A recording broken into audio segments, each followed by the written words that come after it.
সংগ্রাম অবৈধ কারণে মানি না মানব না।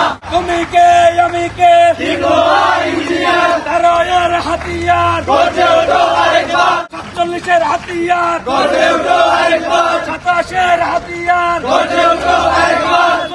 পলিটেকনিক যে বিক্ষোভ মিছিলের আয়োজন করেছে সেই বিক্ষোভ মিছিল হলো 1987 সালে কক্সবাজার পলিটেকনিকের মতো বাংলাদেশের সকল পলিটেকনিক এরকম একটি আন্দোলনের ডাক দিয়েছিল, সেটি হলো কাপন মিছিল।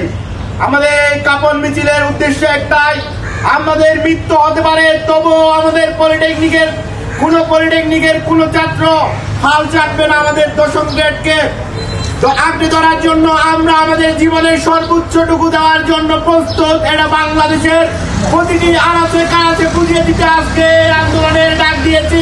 আমাদের আজকের এই আন্দোলন থেকে সম্পূর্ণ বাংলাদেশকে জানান দিতে চাই, বাংলাদেশের কারিগরি শিক্ষাকে নিয়ে কেউ চিনিমিনি খেললে একটিও কারিগরি ছাত্র ছাড় দেবে না। আমি অন্তর্বর্তী সরকারকে অনুরোধ জানাবো, তারা যেন বাংলাদেশে সরকারি 49টি পলিটেকনিক আছে এবং বেসরকারি রয়েছে, সকল শিক্ষার্থী বর্তমানে রাস্তায় অবরোধ করতেছে। আমি সরকারের প্রতি বিনীত আহ্বান জানাবো, তারা যেন আমাদের 6 দফা দাবি মেনে নেয়। যৌক্তিক দাবিগুলো মেনে নিয়ে আমরা ক্লাসে ফিরতে চাই। সামনে আমাদের সেমিস্টার পরীক্ষা, আমরা ক্লাসে ফিরতে চাই।